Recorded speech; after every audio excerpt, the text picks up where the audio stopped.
Hola y bienvenidos a Través de la Biblia con Les Feldick. Un ganadero y agricultor de Oklahoma, Les Feldick, ha estado enseñando clases de Biblia al estilo casero durante 20 años en Iowa, Oklahoma y Texas. El estilo único de enseñanza bíblica de Les Feldick ha hecho que los libros de la Biblia cobren vida. Cuando les está enseñando, es tan interesante que la gente dice que el tiempo parece volar. Y ahora, aquí está Les Feldick. Bueno, ahora es un placer tener a todos de vuelta y vamos a continuar con el capítulo 4 de 2 Corintios. Y de nuevo quiero agradecer al público del estudio por hacer el esfuerzo de venir y ser parte de todo esto con nosotros. Y nos damos cuenta que se necesita un esfuerzo, toma un tiempo de media tarde a mitad de semana.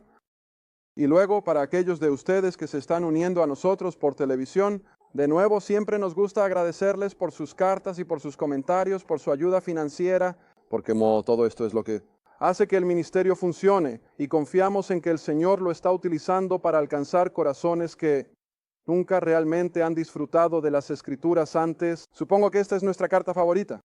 Cuando alguien dice, por primera vez en mi vida estoy leyendo mi Biblia, estudiándola y disfrutándola. Bueno, esa es la única razón por la que enseñamos. No estamos tratando de cambiar mentes, no estamos tratando de forzar a las personas de un grupo a otro, pero confiamos en que al abrir la palabra puedas obtener una mejor comprensión de ella nuevamente. Recuerden que todos los programas pasados están disponibles en videos y libros, y ahora los audios hasta el versículo 1, número 25. Eso es hasta donde hemos llegado, porque todo lo que hacemos, ya sabes, está limitado por las finanzas. Solo podemos imprimir tantos libros, y luego tenemos que detenernos un poco, y podemos optar por doblar algunos audios. Y luego tenemos que parar, así que a medida que las finanzas lo permitan, tendremos todos los audios también. Muy bien, ahora volvamos justo al lugar donde lo dejamos, en 2 Corintios 4, y recuerden mis comentarios de apertura esta tarde. Hubo un par de programas atrás que el apóstol Pablo había dejado Éfeso, desde donde escribió la primera carta a los Corintios, y puse ¿cómo lo llamaré? Una caricatura de un mapa. ¿Sabes? Estaba pensando en el camino hacia arriba, cómo estos caricaturistas pueden simplemente, en unas pocas líneas, hacer que alguien se vea ridículo, y aún así sabes exactamente quiénes son. Bueno, así son mis mapas. Mira, ya lo sé. Son solo caricaturas, no son detalladas, y no tengo la intención de que lo sean. Pero apuesto a que cualquier niño de escuela puede decirte de qué parte del mundo estoy hablando, porque al menos tenemos el esquema general bien ahora. Aquí, por supuesto, está la tierra de Israel y la costa del mar Mediterráneo que se extiende bajo lo que hoy es Turquía, o que en los días del Nuevo Testamento se llamaba Asia Menor. Ahí, en la costa oeste de lo que hoy es Turquía, todavía están las ruinas de la antigua ciudad de Éfeso, de donde Pablo casi creo tuvo que huir por su vida, porque recuerda, en un momento se refiere a las bestias. Éfeso, bueno, no estaba hablando de las bestias en el Coliseo. Él estaba hablando sobre la población en general que había sido tan pagana y en su fervor por Diana. La diosa de los efesios, él literalmente creo, huyó por su vida. Bueno, aquí arriba está Troas, de la que hablábamos hace varios programas, la antigua ciudad de Troya, donde había esperado encontrarse con Tito, quien había estado ministrando en Corinto. Ahora recuerda, todas estas iglesias fueron fundadas en su primer viaje misionero y este es su segundo. Está bien, así que se perdió a Tito al encontrarse con él en Troas y entonces sigue hacia Filipos, aquí en el norte de Grecia, donde evidentemente estaba, en su lecho de enfermo, al borde de la muerte, y luego, por supuesto, con el tiempo, después de que se recuperó, se dirigió hacia abajo y finalmente visitó Corinto por segunda vez. Está bien, ahora ese es el trasfondo para estos próximos versículos, cuando evidentemente estaba casi desesperado por su vida, debido a su tremenda enfermedad. Está bien, el versículo 7 de 2 Corintios 4, pero dice, tenemos este tesoro. Ahora recuerda, él estaba hablando de esas cosas en el versículo 6, como estábamos en nuestros momentos finales, como la luz que ilumina todo el mundo. Está ahí para que podamos aprovecharla. Y nosotros que conocemos al Señor, podemos tener la luz del conocimiento de la gloria de Dios. Está bien, ahora entonces el versículo 7. Pero a pesar de que este es un conocimiento y entendimiento tan magnífico, Dios no consideró apropiado ponerlo en manos de ángeles. Lo fue en manos de hombres mortales. Pablo era tan humano como el resto de nosotros, pero no se detuvo con Pablo. Otros hombres llegaron y a medida que hemos avanzado a través de la historia humana, e incluso hoy, cada uno de nosotros tiene la oportunidad de compartir la palabra con quien quiera escuchar, y así el versículo 7 lo dice todo en ese sentido. ¿Tenemos este tesoro? ¿Qué tesoro? La de Dios. Y tenemos este tesoro en vasos de barro. Bueno, ahora no estaba hablando de una olla de barro. ¿De qué estaba hablando? Este cuerpo de carne, ¿ves? Está hecho de los elementos de la tierra, y así todo esto que Dios ha dejado para la raza humana está en manos de instrumentos humanos. Que la excelencia, el poder no sea de nosotros, sino de quién, de Dios. Mira, el hombre nunca puede llevarse el crédito por nada. Todo tiene que ser de Dios o va a fracasar estrepitosamente. Regresa conmigo a 1 Corintios. Ha pasado mucho tiempo desde que hemos llegado tan lejos. 1 Corintios, capítulo 1, versículos 27, 28 y 29. Tengo que recordarme constantemente estos versículos porque soy el primero en decir quién en el mundo soy yo. ¿Por qué Dios consideró apropiado usarme incluso a mí? Las pequeñas maneras en que lo hace, bueno, no es porque yo sea alguien, es porque no soy nadie. Y ahí es donde tiene que estar. Está bien, versículo 27. Pero Dios, ¿ves? Dios ha elegido las cosas necias del mundo para avergonzar a los sabios. Dios ha elegido las cosas débiles del mundo para avergonzar a las que son poderosas. Y las cosas humildes del mundo y las que son despreciadas. Mira, eso es lo que Dios usa. Y esas son las cosas que Dios ha elegido, ¿sí? Y las cosas que no son para hacer que nada o que las cosas se reduzcan a la nada. En otras palabras, ¿qué dice todo esto? Dios, o sea, aquello que la humanidad nunca soñaría en usar, y lo usa para su honor y su gloria. ¿Está bien? ¿Y cuál es el propósito? En el versículo 29, así como está aquí en el versículo 7 de 2 Corintios 4, el mismo concepto. Todo esto es por un solo propósito, que ninguna carne se gloríe. En su presencia, nadie, ni un Dwight L. Moody, ni un Finney, ni un Charles Wesley, nadie puede gloriarse de que logró algo. Todo es de Dios, o no es nada de Dios. Moody, ni un Finney, ni un Charles Wesley, nadie puede gloriarse de que logró algo. ¿Es todo de Dios o no es nada de Dios? Está bien, volvamos a 2 Corintios 4. Ahora, aquí creo que puedes captar la mentalidad del apóstol mientras él está escribiendo, habiendo salido de la cama de enfermo, en Filipos, en realidad pensando que su ministerio había llegado a su fin y que Dios, por alguna razón, lo estaba sacando de la escena, pero no lo hizo. Y continúa ahora, y mira lo que escribe.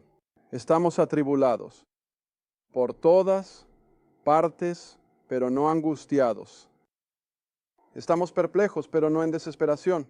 Perplejo porque, había estado haciendo. Él había sido apartado desde mucho tiempo atrás en Damasco para ir a los gentiles y sabía que no había terminado el trabajo. Él sabía que el cristianismo aún estaba en su infancia y estaba siendo atacado desde todas las direcciones imaginables. Y así dice, sí, estaba perplejo. Y creo que es lo mismo que somos hoy. A veces somos propensos a preguntar, bueno, Dios, ¿por qué? ¿Por qué? Pero Él tiene sus propios propósitos, ¿ves? Y así, aunque estaba perplejo, nunca se rindió. Él no dijo, oh, bueno, me rindo. No vale la pena. ¿Está bien? Versículo 9, perseguido. Absolutamente, Él fue perseguido. Fue llevado de ciudad en ciudad, pero no fue abandonado. ¿Qué le prometió el Señor? Cuando estaba en Corinto, dice Pablo, no huyes de los enemigos. Tengo mucha gente en esta ciudad, refiriéndose a Corinto.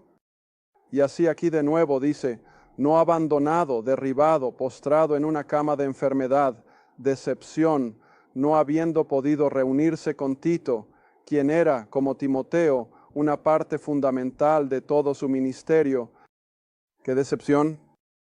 Y sin embargo dice, no destruido. Versículo 10, siempre llevando en el cuerpo la muerte del Señor Jesús. Ahora, creo que en una primera lectura, la mayoría de la gente solo piensa que está haciendo una referencia a que así como Cristo murió, nosotros morimos. Bueno, hasta cierto punto.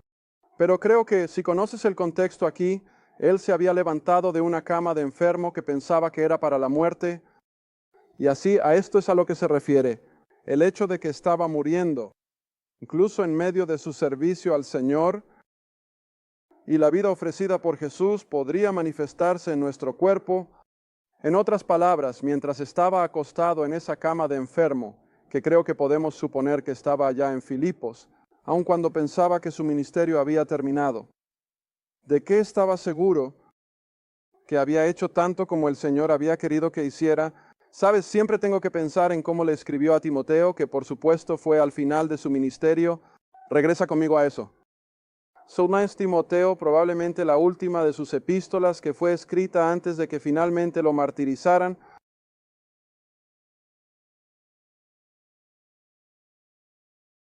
Timoteo 1. Timoteo 1. Oh, Dios mío, hay tantos aquí que apenas sé por dónde empezar. Pero comenzando con el versículo 9. Timoteo 1, versículo 9. Hablando de Dios en el versículo 8. Quien nos ha salvado, nos ha llamado con un llamado santo, no según nuestras obras, sino según su propio propósito y gracia que nos fue dada en Cristo Jesús, cuando antes de que el mundo comenzara, pero ahora se ha manifestado por la aparición de nuestro Salvador Jesucristo, quien ha abolido la muerte y ha traído a la luz la vida y la inmortalidad, como a través del Evangelio. Para esto he sido designado como predicador, apóstol y maestro de qué pueblo, los gentiles. Pero ahora el versículo 12, ¿por cuál causa yo también sufro estas cosas? ¿Y de qué está hablando? Bueno, número 1, ¿quién fue su principal oposición? El judíos creyentes, así como aquellos que aún están inmersos en el judaísmo. Pero no era solo el judío, era un poder satánico de todas las direcciones. Y así él dice, he sufrido porque Satanás no quería que el evangelio se difundiera. Para el mundo gentil, Satanás lo odiaba tanto que iba a Israel a lo largo del Antiguo Testamento, pero ahora ir a las masas de gentiles, eso era lo último que Satanás quería. Y así él dice, he sufrido por estas cosas, sin embargo, a pesar de todo, no me avergüenzo, porque sé en quién creído. Y eso es algo que, a pesar de todas sus dificultades, de toda su enfermedad, de toda su tristeza, de todo su sufrimiento, nunca dudó ni una vez del Dios a quien servía. Él dijo, sé en quién he creído y estoy convencido de que Él es capaz de guardar lo que le he encomendado contra ese día. Y luego, en el versículo 14, voy a hacer un comentario. Estudiaremos a Timoteo algún día si el Señor lo permite. Dudo que sea tanto tiempo, pero puede que sí. Y ese es el versículo 14. Mismo capítulo, 2 Timoteo, capítulo 1, versículo 14. Esa buena cosa que te fue encomendada, cuídala por el Espíritu Santo que habita en nosotros. Ahora, aquellos de ustedes que son verdaderos estudiantes y ahora con las computadoras y todo, y si quieres investigar una palabra interesante, la palabra traducida aquí, esta buena cosa, en griego es el depósito Timoteo, lo que he depositado contigo, cuídalo ahora. Creo que compartí esto en una de las clases aquí en Oklahoma la semana pasada. Cuando depositas algo, número 1, ¿qué es lo que buscas? ¿Seguridad? No está bien, no quieres poner algo en un lugar y volver la semana siguiente y que ya no esté. Así que número 1, cada vez que depositas algo, buscas seguridad. En segundo lugar, especialmente en nuestra época de inversiones y demás, si vas a hacer un buen depósito, ¿qué esperas? Dividendo, interés, un retorno, ¿ves? Está bien, ahora la palabra significa todo eso. Timoteo, cuida el depósito y deja que genere dividendos e intereses. No te quedes solo sentado con eso. Ahora eso regresa a cuando Jesús dio los talentos allá en los evangelios. ¿Quería que simplemente se fueran a casa y lo enterraran? No. Sal y aumenta, ¿ves? Y así la misma admonición creo es buena para todos nosotros. Bueno, hice un comentario sobre el versículo 15 en un programa anterior y ya he recibido llamadas telefónicas sobre eso, donde alguien dijo, nunca supe que ese versículo estaba en mi Biblia. Él dijo, me sorprendió cuando lo estaba leyendo en el programa, él dijo, ¿qué quiso decir el apóstol? Dije, quiso decir exactamente lo que dijo, que todos los de Asia se aparten, apártate de mí. Ahora, ¿quieres recordar que como tengo aquí en el mapa, Grecia era Europa, Asia, menor era la Asia del Nuevo Testamento? Y aquí, por supuesto, es donde Pablo había comenzado un montón de iglesias. ¿Recuerdas a Tiatira, Pérgamo y Esmirna? Todos estos pequeños pueblos aquí en Asia, menor y evidentemente para cuando fue martirizado, ya se habían apartado de su evangelio. ¿De qué manera? No lo sé. Pero qué dolor de corazón pensar que había gastado tanto y había derramado su vida y sin embargo esas fueron las personas que le dieron la espalda. Y por supuesto creo que los resultados son evidentes. Ninguna de esas pequeñas ciudades queda ya, ninguna de ellas, muchas de las áreas en Grecia todavía son válidas. Filipos sigue siendo un puerto marítimo válido, Atenas sigue siendo válida. Corinto ya no es la ciudad antigua, pero hay otra ciudad justo al lado. Y gran parte de Grecia se refiere a los viajes y demás de Pablo. Pero de vuelta, ahí en el oeste de Turquía, nada, todo se desvaneció de la escena y creo que esa es la razón básica de todo. Está bien, volvamos a 2 Corintios ahora. Y solo vamos a repasar estos versículos, porque todos están denunciando el hecho de que él había sufrido, tanto para llevar el evangelio a estos gentiles. Versículo 12, por ejemplo, entonces la muerte opera en nosotros, pero ni vida en ustedes. Bueno, ¿qué está diciendo? Bueno, como resultado de que él gastó su vida física, sus energías físicas, para llevar el evangelio a estos paganos, estaban saliendo de su oscuridad pagana, estaban saliendo de su oscuridad espiritual hacia la alegría, la vida del evangelio, pero su cuerpo estaba sufriendo las consecuencias y estoy seguro de que el viejo debió haber estado atormentado por el dolor mientras estaba sentado en la prisión en Roma, esperando la espada del verdugo, porque había pasado. Por tanto, todo por el bien del evangelio. Pero, versículo 13, tenemos en el mismo espíritu de fe, conforme está escrito, yo, que creer, ¿ves? No nos dice nada más que hizo, pero él, creer, ahora estábamos hablando de eso en el tiempo de descanso.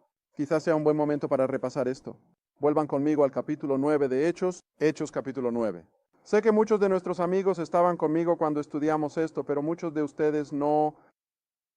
Y recuerden, aquí es donde tienen ese tremendo cambio de dirección en el libro de los Hechos. Hasta este capítulo son Pedro y los 11 Israel. Y ahora de repente, con solo una excepción en el capítulo 10, y Pedro regresa a la escena momentáneamente, todo el resto del libro de los Hechos cubre a este único hombre. Y Pedro está completamente olvidado en lo que respecta al relato de los Hechos, pero aquí en Hechos capítulo 9, versículo 1, Saulo de Tarso, ese gran perseguidor, los creyentes judíos, ahora recuerden, él no iba tras los gentiles, no había ninguno de ellos creyendo aún, pero él iba tras los judíos creyentes que supuestamente había seguido la herejía de que Jesús de Nazaret era el Mesías, y para este buen judío, Saulo de Tarso, nada peor podría haberle pasado a Israel, y así él está tratando de acabar con ello mediante la persecución, la prisión y la condena a muerte. Está bien, sigue leyendo. Y mientras Saulo aún respiraba amenazas y asesinatos contra los discípulos del Señor, fue al sumo sacerdote y le pidió cartas para Damasco. Mira, ya no está satisfecho solo con trabajar. Los pequeños pueblos de Israel ahora quiere entrar en territorio gentil e ir a las sinagogas, que si encontraba alguno de este camino, es decir, que Jesús era el Cristo, ya fueran hombres o mujeres, pudiera llevarlos atados a Jerusalén, y mientras viajaba se acercó a Damasco, y de repente brilló a su alrededor una luz, el cielo, desde lo alto, y cayó a la tierra y oyó una voz que decía, Saulo, Saulo, ¿por qué me persigues? Versículo 5, y esto es lo que quiero que veas, siempre hacemos este punto. Y él dijo, ¿quién eres? Tú, ahora. Aquí es donde tenemos que tener cuidado. A lo largo de todo el Antiguo Testamento, la palabra Señor fue utilizada por los escritores de las Escrituras, por los judíos en general, en lugar del nombre que ni siquiera sentían adecuado para repetir. ¿Y qué era? Jehová. Jehová era de tal asombro, de tal alta estima que el judío promedio ni siquiera quería pronunciarlo. Y entonces, ¿qué sustituyeron? Señor. Ahora, a lo largo de todo el Antiguo Testamento, cuando ves la L mayúscula, O mayúscula, la R mayúscula y la D mayúscula, es Jehová. Y de la misma manera aquí, cuando Saulo de Tarso se dirige a Dios, él sabe que esta luz y esta voz son, en pocas palabras, él dice, ¿quién eres tú, Jehová? Aunque no lo dijo, lo estaba pensando. ¿Quién es tú, Señor? ¿Quién eres tú, Jehová? Y como responde Jehová, soy Jesús. Y le voló la cabeza. Imagina, aquí él pensaba que estaba haciendo el trabajo de Jehová al eliminar el nombre de Jesús y luego darse cuenta, repente, de que lo que él pensaba que era su enemigo era en realidad el Dios de Abraham. ¿Ves? Oh, qué experiencia trascendental. Y luego dice, Señor, ¿qué quieres que haga? ¿No le tomó una hora descubrir quién era el Señor? ¿No le tomó mucho tiempo entender quién era Jesús? Sabes, he compartido en este programa que un caballero vino a mi casa hace varios años y esa fue su primera pregunta. ¿Quién en el mundo es Jesucristo? Oh, desearía que más gente hiciera esa pregunta. Demasiadas personas no lo saben. La gente no entiende que Jesucristo del Nuevo es el Jehová del Antiguo. Jesús del Nuevo es el Dios de Génesis 1:1. Uno y el mismo. La única diferencia era que, como vimos en algunos programas anteriores, se manifestó en la carne. Pero es el mismo Dios. Esa es la identidad de Jesucristo. Él es el Dios de la gloria. Él es el Dios de la creación, ¿ves? Bueno, está bien, ahora volvamos a 2 Corintios. Y así es donde se encuentra el apóstol ahora, después de sus años llevando el evangelio a los gentiles y aún teniendo un corazón, por supuesto, por la nación de Israel. Está bien, entonces llegamos al versículo 14 de 2 Corintios 4. Conociendo, ahora en griego esa es una palabra mucho más fuerte de lo que es en inglés, sabiendo que aquel que levantó al Señor Jesús también nos levantará a nosotros por ese mismo Jesús y seremos presentados con ustedes. En otras palabras, Cristo nos presentará a ustedes, con ustedes. Está bien, versículo 15. Porque todas las cosas, todo lo que le ha sucedido a este hombre es por su causa, para que la abundante gracia, a través de la acción de gracias de muchos, redundara o resonara en la gloria de quién, la gloria de Dios. No, Pablo, no elevamos a Pablo a la gloria. Él era solo un ser humano común, como el resto de nosotros, a quien Dios consideró digno usar, pero todo era para dar gloria al Dios del cielo. Está bien, versículo 16. Me gustaría terminar el capítulo en este programa si podemos. Por esta razón no desmayamos, pero aunque nuestro hombre exterior perezca, ¿qué es lo que pasa con el hombre interior? Renovados día tras día por nuestra leve tribulación, que es solo por un momento, produce en nosotros un peso de gloria mucho más excelente y eterno. Peso, gloria. Y luego el versículo 18. mientras no miramos las cosas que se ven, sino las cosas que no se ven. Las cosas que se ven son temporal, son terrenales, no son celestiales. Pero las cosas que no se ven, que son eterno. Oh, escucha, comprende el impacto de eso. El mundo de hoy está enfocado solo en lo temporal. ¿Qué hay? Oh, para mí, ¿cómo puedo disfrutar la vida al máximo? ¿Cómo puedo aprovechar al máximo? ¿Cómo puedo hacer esto? Oh, ¿cómo puedo hacer eso? Pero escucha, eso no es lo que importa. El Señor dijo en su ministerio terrenal que buscad primero el reino de los cielos y todas estas cosas. Ahora, no hay nada de malo en las cosas. La Biblia no condena las cosas, siempre y cuando tengamos nuestras prioridades claras. Pero si el creyente se obsesiona con las cosas y se preocupa más por lo temporal, entonces pierde de vista lo eterno. Y no te dejes atrapar en esa trampa. Oh, especialmente porque siento que estamos en los cierres, no en momentos, sino en segundos. Esta era... Ahora, no soy alguien que establece fechas. Nunca haré eso. Pero te diré algo. La forma en que veo al mundo apresurándose hacia el escenario que va a estar en la tierra para la aparición del anticristo está viniendo tan rápido. Cuanto más ves a Israel presionando más y más apretado por el mundo árabe, hasta que finalmente ella llega al punto en que o hará algo imprudente, precipitará, lo cual no creo que vaya a suceder porque Dios lo hará a su tiempo, no según el turno del mundo árabe. Pero si a Israel se le empujara a la esquina para hacer algo imprudente, que sería usar energía nuclear, y no creo que no lo tengan, sí lo tienen. Pero el mundo está apresurándose, literalmente, apresurándose, hasta el momento en que el hombre de pecado hará su aparición y finalmente traerá una apariencia de paz al Medio Oriente. Eso es lo que todos están esperando. Y mientras esperan que la paz llegue al Medio Oriente, se están olvidando de todas las advertencias, que cuando veas que estas cosas suceden, levanta tus ojos, porque nuestro momento de redención se acerca.